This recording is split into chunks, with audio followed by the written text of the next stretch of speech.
안녕하세요. 모든 사건의 전말을 알게 된 이후 한동안 시름에 빠져 살다가 이제야 훌훌 털고 나온 40대 여자입니다. 정말 이 사건을 어떻게 이야기를 해야 할지 막막합니다만 세상에 천벌받을 사람들이 많다는 걸 공론화시키고 싶어서 이렇게 글을 씁니다. 저희 아버지는 한평생 너무나도 선한 사람으로 살다가 억울하게 눈을 감으셨습니다. 정말 상상조차 할 수 없는 일이 저에게 벌어지게 된 것이죠. 다시 생각해도 가슴 아프고 머리가 어질어질할 정도로 충격적인 일이지만 이야기를 풀어보도록 하겠습니다. 저의 고향이자 지금까지 살고 있는 곳은 지방 변두리에 있는 작은 마을입니다. 자세한 위치는 차마 적을 수 없는 점 양해 부탁드립니다. 워낙 시골 동네고 좁디 좁은 곳이라 소문이 빨리 도는 곳이거든요. 작은 마을의 특성상 읍내로 나가려면 차를 타고 15분 정도 가야 합니다. 우리 마을 안에도 필요한 가게는 몇 군데 있긴 하지만 생활권이 좋은 동네는 아니었어요. 그래도 한 동네에서 오래오래 대대손손 다들 얼굴을 보고 자란 사이라서 그런지 마을 사람들끼리의 단합도 좋고 사이도 좋았습니다. 서로 좋은 게 있으면 기쁨으로 나누고 아픈 게 있으면 슬픔으로 나누는 정감 있게 그렇게 사는 사람들이었습니다. 제가 대학을 다른 지방으로 진학을 하게 되면서 그 마을을 떠나게 되긴 했지만 우리 부모님 곁에는 좋은 친구들이 있었기에 마음 놓고 떠날 수 있었습니다. 특히 제가 마을에 살면서 제일 친하게 지내던 친구가 하나 있었는데 이름이 순이였습니다. 순이는 공부는 별로 못했지만 손이 진짜로 야무진 친구라서 이것저것 다재다능하게 잘하는 친구였어요. 거기다가 순이 씨 집 아저씨가 우리 엄마랑 초등학교 때부터 동창인 사이인지라 다른 집들보다 순이네 집과 함께 보낸 시간이 몇 배로 많았습니다. 부모들끼리도 숨기는 거 없이 친한 사이니까 당연히 자식들끼리도 친해진 거였죠. 저에게는 2살 터울의 남동생이 있었는데 제 남동생도 순이를 저보다 더 친누나처럼 따르고 지냈습니다. 제 말은 믿지 못해도 순이의 말이라면 껌뻑 죽는 신용까지 하는 사이였으니 얼마나 돈독한 사이였는지 상상이 가시죠? 순이네 아줌마는 마을에서 유일하게 세탁소를 운영하시던 분이었습니다. 사실 마을 사람들이 입는 옷이 다 고만고만해서 세탁을 맡길 일은 별로 없었는데 수선 솜씨가 정말 좋으셨어요. 다 해진 옷을 기워 새 옷처럼 만들어주시기도 했고 유행이 지난 옷을 리폼해서 다른 옷처럼 만들어주시기도 했습니다. 아줌마의 야무진 손을 순이가 그대로 물려받은 거였죠. 거기다가 순이네 아저씨는 동네 유일한 자동차 정비소를 운영하고 있었습니다.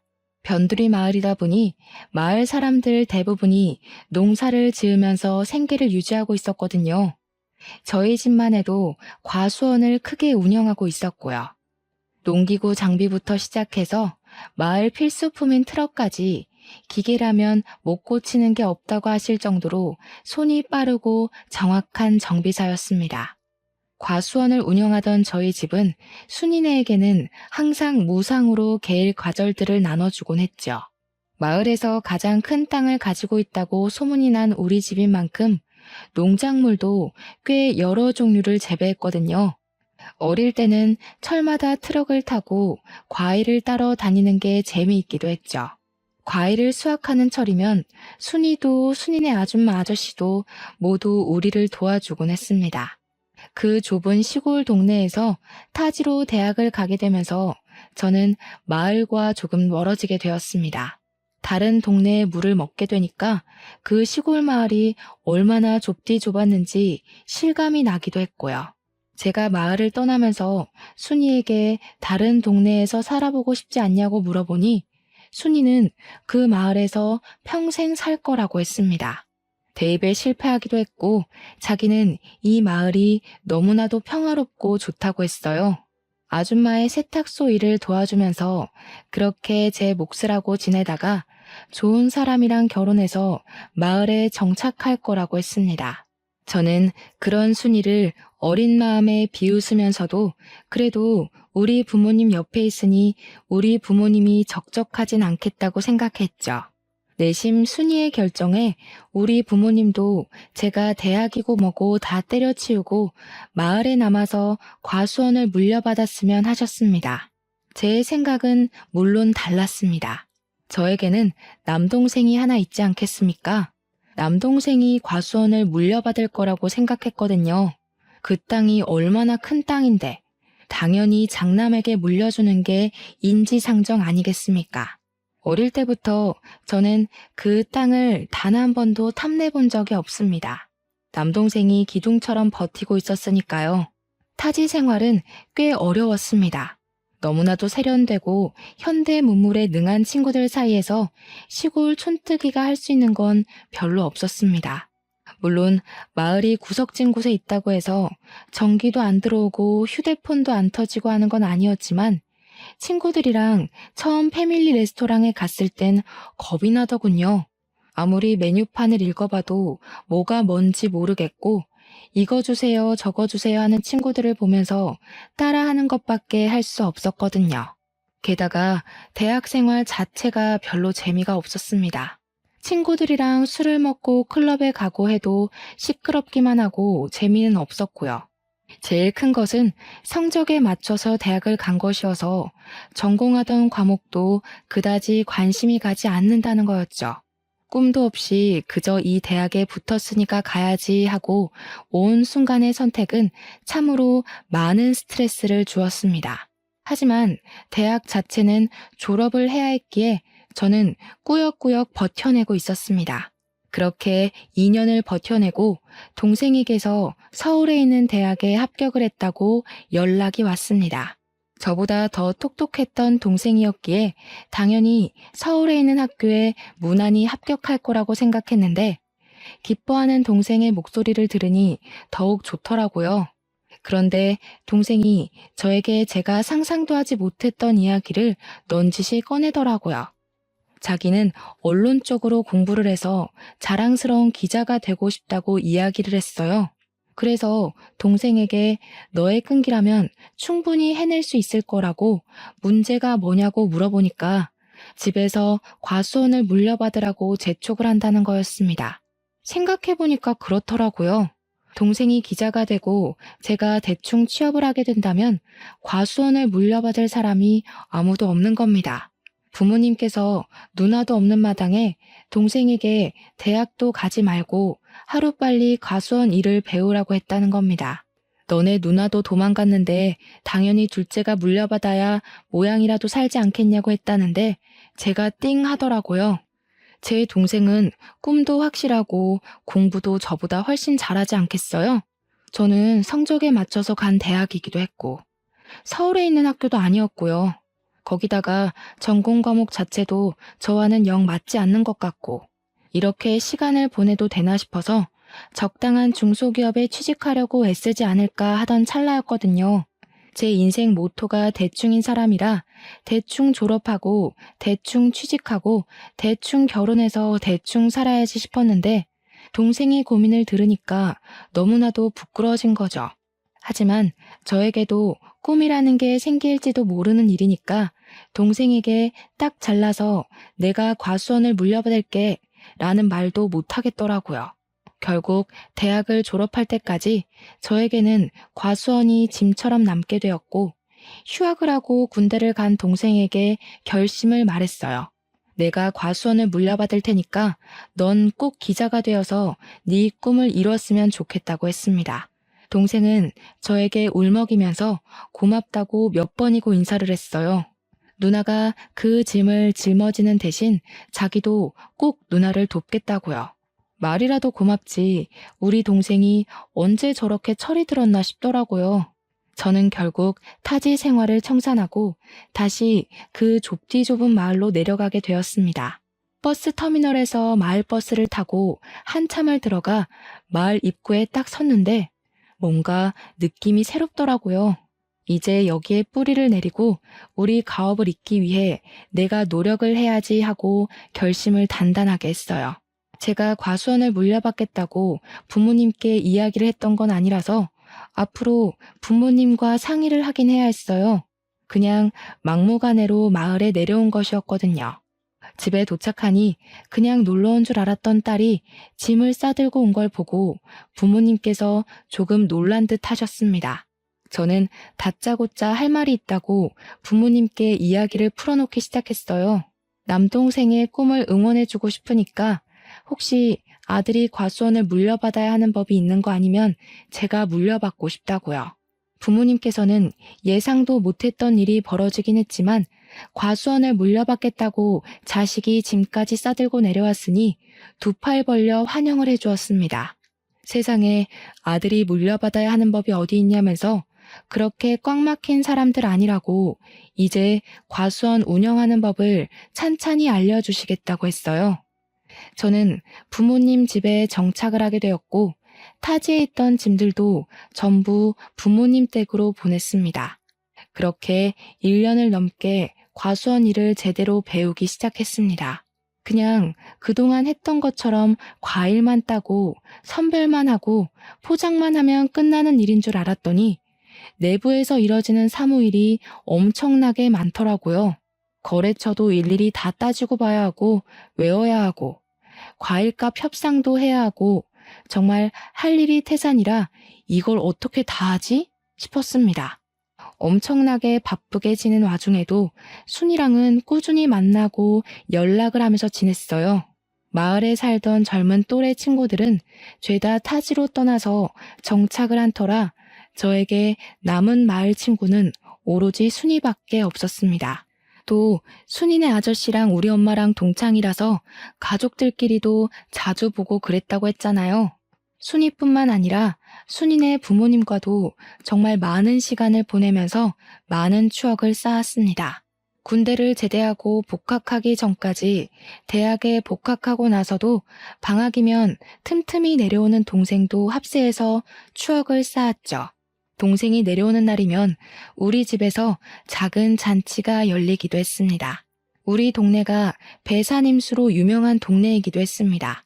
변두리 산의 인근에 있는 마을이었는데 강이 굽이쳐 흐르는 곳이기도 했거든요.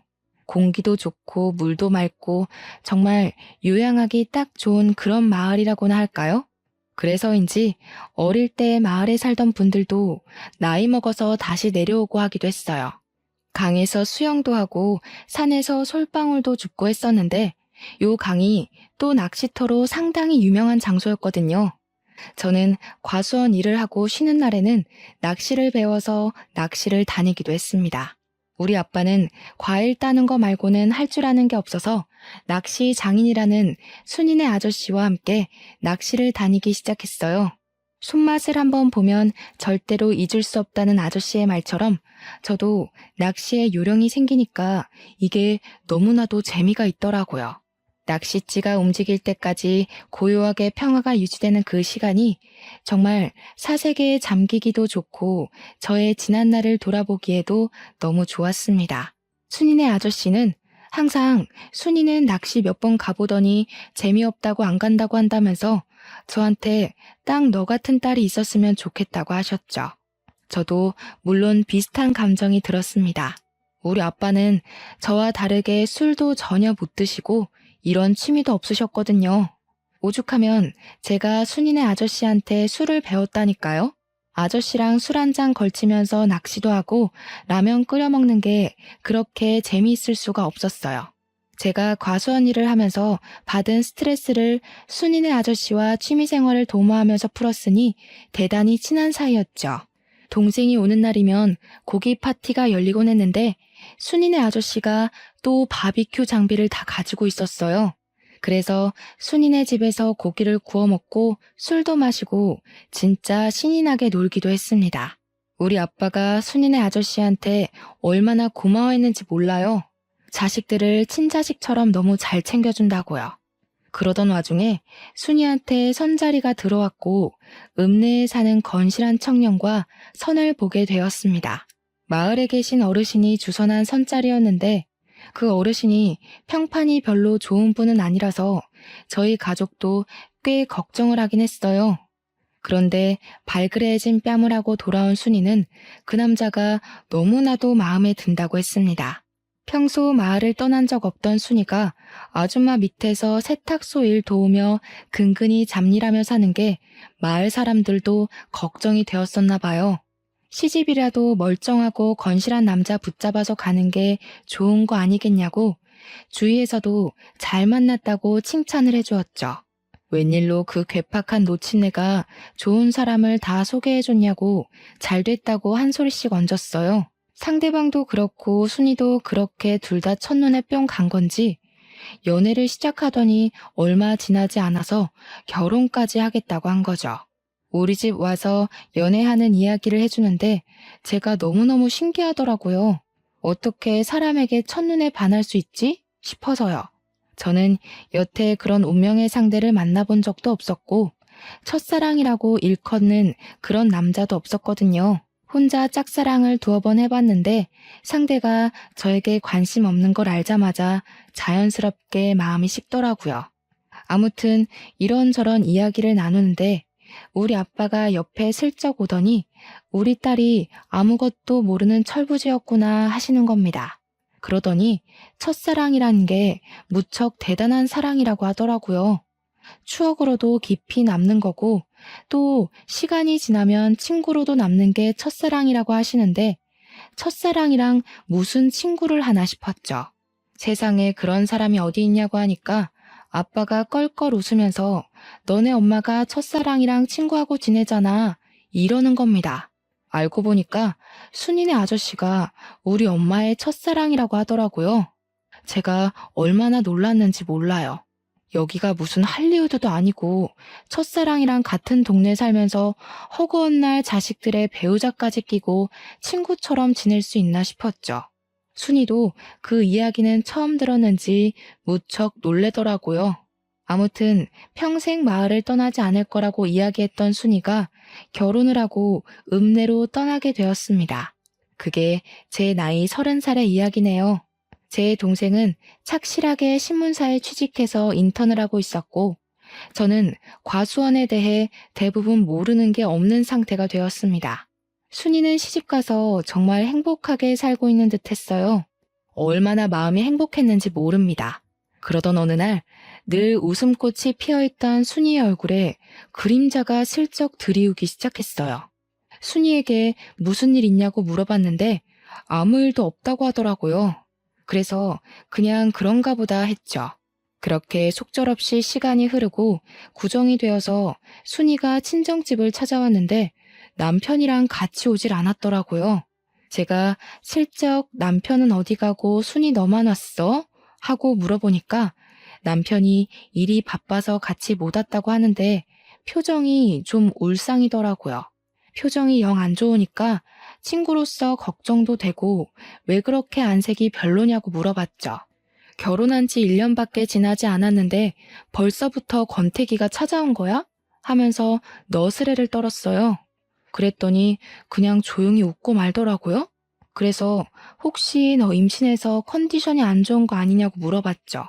순이가 한숨을 푹 쉬면서 아니라고 임신을 해야 하는데 잘 안 돼서 스트레스라고 하더라고요. 시댁에서 손주를 빨리 낳으라고 닥달하는 듯 했어요. 참 대한민국의 꼬장꼬장한 시어머니들이란 위로는 해야겠다. 저도 잘 모르는 부분이니까 그냥 말로만 이야기를 해줄 수밖에 없었죠.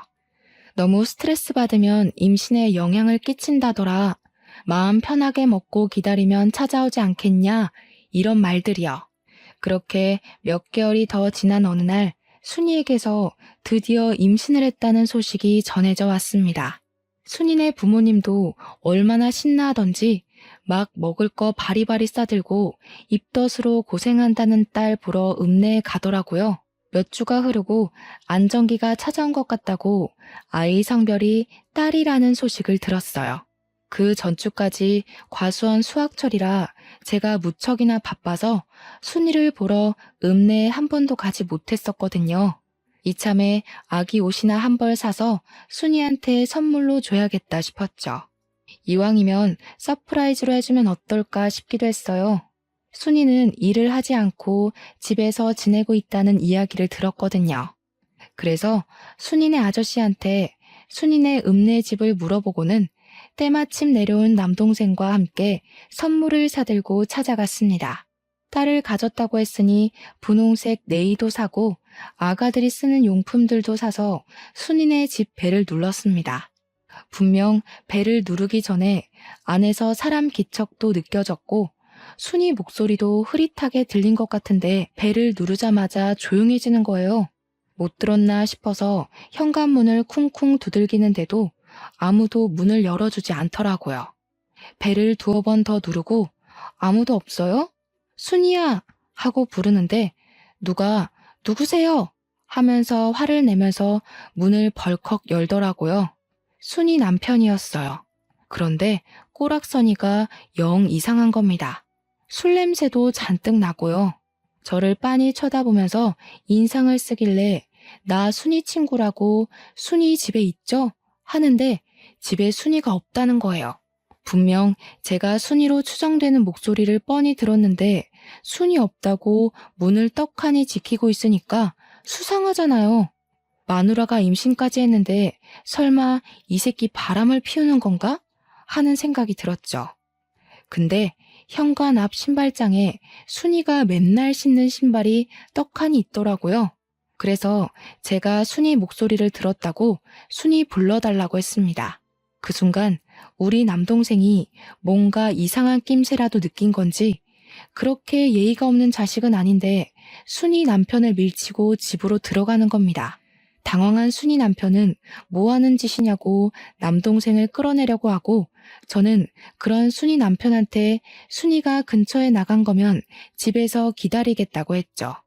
우리가 선물도 사왔는데 문전박대하는 건 아닌 것 같다. 내 동생 서울 가야 하니까 오늘 꼭 만나야 한다고 했습니다.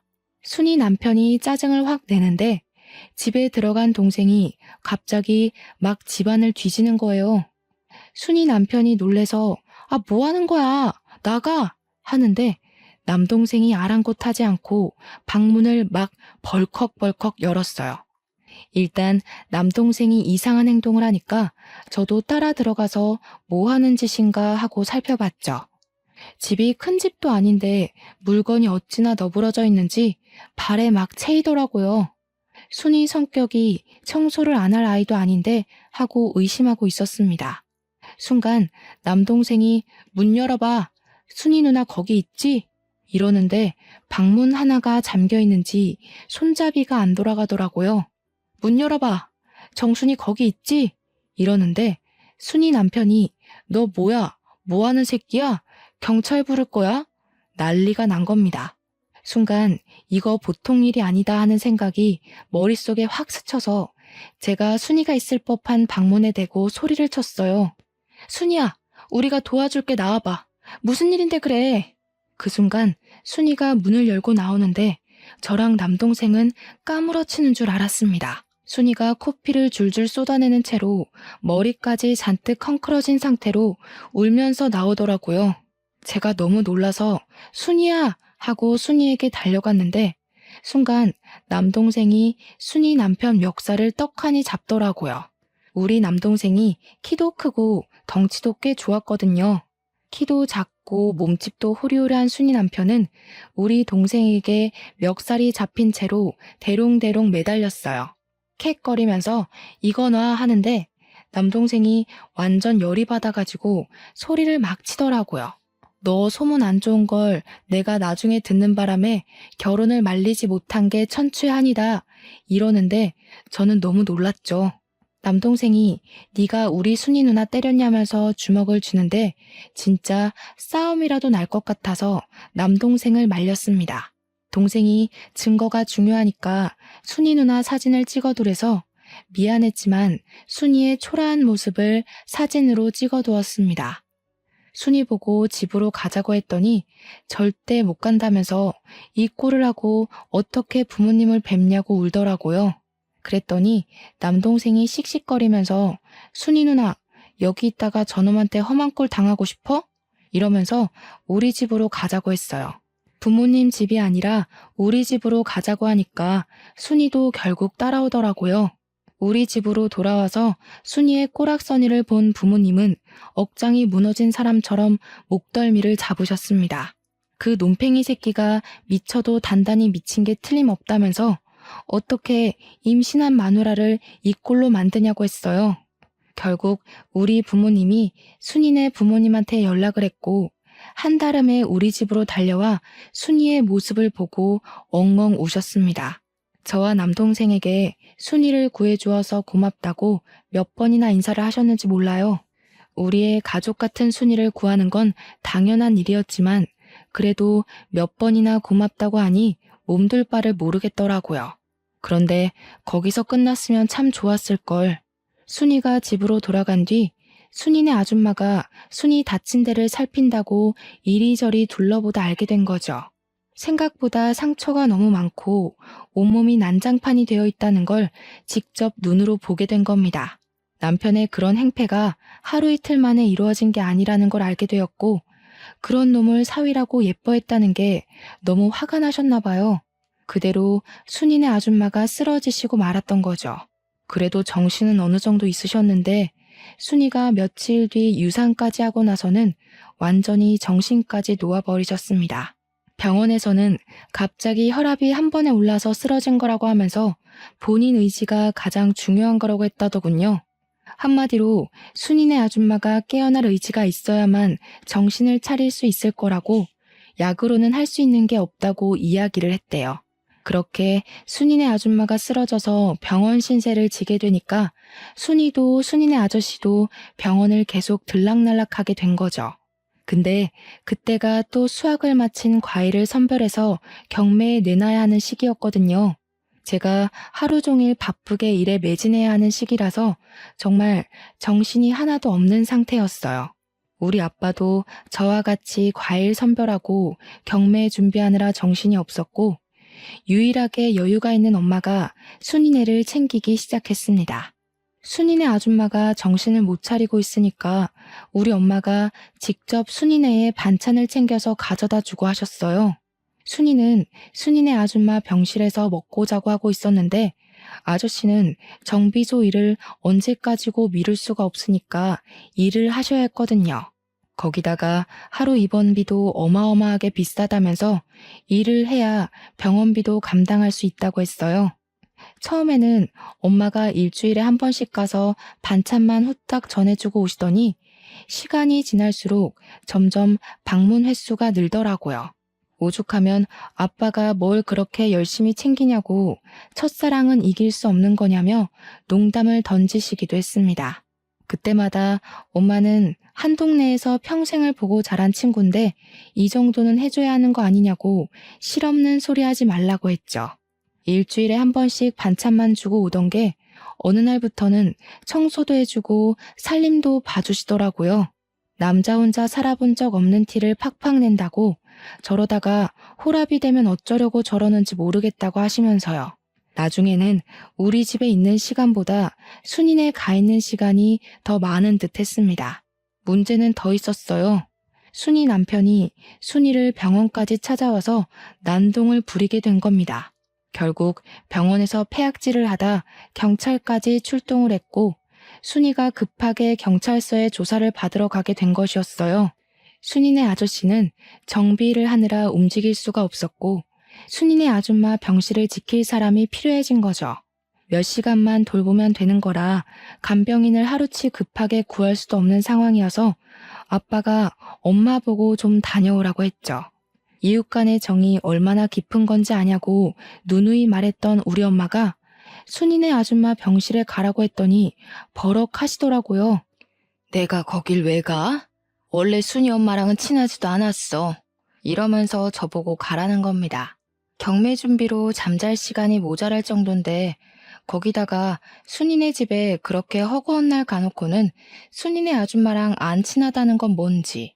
아무튼 순이가 금방 병실로 돌아갈 수 있어서 다행이었지 아니었으면 면도 못 세울 뻔했습니다. 그리고 얼마 안 있어서 결국 순이네 아줌마는 영영 하늘나라로 떠나고 말았어요. 장례를 치르는데 우리 아빠도 그간 나눈 정이 있어서 그런지 막 엉엉 우시더라고요. 순이네 아저씨도 같이 엉엉 울면서 두 분이 세상 떠나가라 슬퍼하셨어요. 그런데 우리 엄마가 그걸 상당히 꼬락선이 난 눈빛으로 바라보시는 겁니다. 우리 아빠가 우는 게 고가웠는지 갈 사람 간 걸 가지고 되게 운다고 핀잔 섞인 말을 뱉더라고요. 저는 순간 우리 엄마가 무슨 사이코패스라도 된 줄 알았습니다. 어떻게 장례식장에서 그런 이야기를 할 수가 있나요? 물론 조용히 말해서 저 말 슬쩍 듣긴 했는데 죽은 사람 영정 앞에서 할 이야기가 있고 못할 말이 있지 너무 어이가 없더라고요. 그 와중에도 순이네 아저씨랑 아빠랑 술에 취해서 바닥에서 자고 있으니까 담요는 또 덮어주더라고요. 우리 엄마가 갱년기라 예민한가 싶었죠. 제가 보기엔 순이 아줌마랑도 꽤 친해 보였었는데 갑자기 저러니까요. 장례가 다 끝나고 나서부터 우리 엄마는 대놓고 순이네 아저씨를 더 챙기기 시작했습니다. 우리 아빠가 오죽하면 엄마한테 마더 테레사라고 별명을 지어주기도 했다니까요. 우리 아빠가 허락한 일이고 자주 챙겨야 덜 외롭지 않겠냐고 하신 터라 그러려니 하긴 했지만 솔직히 남복이 좀 무섭더라고요. 혹여라도 이상한 소문이라도 나는 건 아닌가 걱정이 되기도 했어요. 그래도 한 이웃으로 살았던 정이 있으니까 저도 모른 척하기도 좀 그렇고 복잡한 감정이 들었죠. 순이도 결국 남편과 이혼을 하고 아이의 집으로 돌아와서 순이네 아줌마가 운영하던 세탁소를 물려받아서 일을 시작했어요. 근데 이상하죠? 순이가 돌아왔으니까 더 이상 우리 엄마가 순이네 아저씨를 챙길 이유가 없는 거나 마찬가지 아니겠어요? 발길이 조금 뜸해지긴 했지만 그래도 일주일에 한 번씩 반찬을 주러 가더라고요. 순이도 손재주가 워낙 좋은 아이라 반찬 같은 걸 다 할 줄 알 텐데 엄마가 왜 저렇게까지 챙기나 싶었습니다. 동생이 내려오면 순이네 집에서 바비큐를 하고 잔치도 열고 하긴 했지만 그래도 우리 가족끼리 보내는 시간이 꼭 있었거든요. 그런데 우리 동생이 정식 기자가 되어서 진짜 몇 개월에 한 번 내려올까 말까 하는데도 꼭 순이네랑 같이 모여야 한다는 겁니다. 그 순간 그런 직감이 드는 겁니다. 우리 엄마가 설마 순이랑 동생을 이어주려고 저러는 건가 하는 생각이요. 젊은 남녀니까 충분히 정분이 생기고도 남을 수 있지 않겠어요? 순이가 이혼하기 전에 찾아갔을 때 동생이 예민하게 행동한 부분도 있었고요. 순간 나만 모르게 가족들끼리 이미 다 행동에 옮기고 있었나 싶었습니다. 근데 제 걱정과 달리 엄마가 동생 붙잡고 이야기를 하는 걸 들었습니다. 절대 순이한테 마음 주지 말라고 유산도 했고 이혼도 했는데 죽어도 저런 며느리 못 본다고요. 동생도 말도 안 되는 소리 하지 말라고 만나는 여자친구 있다면서 걱정 말라고 했죠. 엄마가 너무 오버를 하니까 또 이상한 거예요. 순이네 아저씨는 그리 챙기면서 순이한테는 왜 그러나 진짜 이해가 안 갔습니다. 그 즈음부터 해서 엄마가 자꾸 과수한 일은 나 몰라라 하고 읍내에 놀러 다니기 시작했습니다. 읍내에 모임이 있다면서 나가 놀고 친척들 만난다고 다른 지방에 놀러 간다 그러고요. 우리 엄마가 살면서 그렇게 밖으로 싸돌아다니는 걸 본 적이 없어서 좀 의아하긴 했어요. 그런데 아빠가 딱 그런 이야기를 하시더라고요. 순이네 아줌마가 그렇게 허망하게 가고 나서 언제 죽을지 모른다는 공포에 물든 것 같다고요. 하고 싶은 거 하게 내버려 두는 게 지금으로서는 최선인 것 같다고 하는데 아빠의 표정이 참으로 씁쓸해 보였습니다. 저는 별다른 말 없이 아빠의 결정을 존중해 주기로 했어요. 엄마와 평생 산 건 아빠니까 제가 가타부타 말을 얻는 게 부부간의 신뢰를 깨는 것 같다는 생각이 들어서였죠. 그렇게 몇 개월이 지나고 우리 남동생이 결혼하고 싶은 여자가 있다면서 같은 회사에서 재직 중인 여자를 데리고 마을을 왔어요. 그전부터 만나는 사람이 있다고 운은 띄어났던 터라 드디어 우리 남동생이 장가를 가는구나 싶었죠. 집에 인사를 시키는데 옳게 될 사람이 너무 참하고 예쁜데 똑똑하기까지 하더라고요. 저도 그쯤 거래처 직원인 남자와 썸을 타고 있던 시기였어요. 우리 아빠는 저에게 넌지시 남동생이 널 제치고 먼저 장가를 들어도 괜찮겠냐 하는데 무슨 문제가 있겠습니까? 아무 문제도 없다고 했죠. 남동생이 축복 속에 결혼을 하고 서울에 완전히 정착을 하게 되었습니다. 저도 동생이 결혼하고 1년 뒤에 만나던 남자와 결혼을 하게 되었고요. 거래처 직원이었지만 과수원 일도 빠삭하고 사람이 건실하고 괜찮더라고요. 나중을 생각하면 과수원을 같이 운영해 줄 수 있는 든든한 사람 같아서 평생을 함께하기로 약속했습니다. 제가 결혼할 때 우리 아빠가 과수원과 관련된 모든 재산을 저의 명의로 넘겨주었습니다. 결혼 선물이라고 주었는데 저는 일찍부터 너무 큰 선물을 받는 것 같아서 솔직히 부담스럽기도 했어요. 아빠가 한 가지 약속을 해달라고 하시면서 원래 결혼할 때 주려고 했다고 아무한테 명의를 넘긴 것을 이야기하지 말라고 신신당부를 했습니다. 동생은 물론이고 엄마한테까지 말하지 말라고 해서 왜 그러시나 했는데 뭐 아빠의 부탁이니 알겠다고 했어요. 그렇게 1년이 더 지난 어느 날 저랑 남편이 서울에 있는 거래처에 볼 일이 생겨서 서울을 가게 되었습니다. 엄마랑 아빠한테 말씀을 드리고 출발한 터라 동생도 보고 와야겠다 싶어서 동생한테도 연락을 해두었어요. 저녁이나 먹자고 해서 동생네 부부와 저희 부부가 만나서 밥을 먹고 있는데 제 휴대폰에 불이 나게 연락이 오는 겁니다. 엄마한테 막 황급히 연락이 오길래 무슨 일이냐고 물어보니까 아빠가 사고를 당했다는 거예요. 그게 무슨 소리야 하는데 엄마가 얼이 완전히 나간 건지 덜덜 떨리는 목소리로 아빠가 사고를 당했다고 당장 내려와 하더라고요. 놀래서 남동생네 부부랑 정신없이 차를 타고 읍내에 있는 병원으로 내려왔죠. 엄마는 덜덜 떨면서 울고 있고 옆에서 순이네 아저씨가 한숨만 푹푹 내쉬면서 우리를 보고는 왔어 하시더라고요. 하필이면 오늘 자식들도 없고 적적한 와중에 엄마가 아빠한테 순이네 집으로 반찬을 가져다 주라고 심부름을 시켰대요. 간 김에 엄마가 순이한테 부탁한 세탁물도 받아오라고 해서 아빠가 트럭을 끌고 나갔는데 오던 도중에 논두렁길에서 사고가 났대요.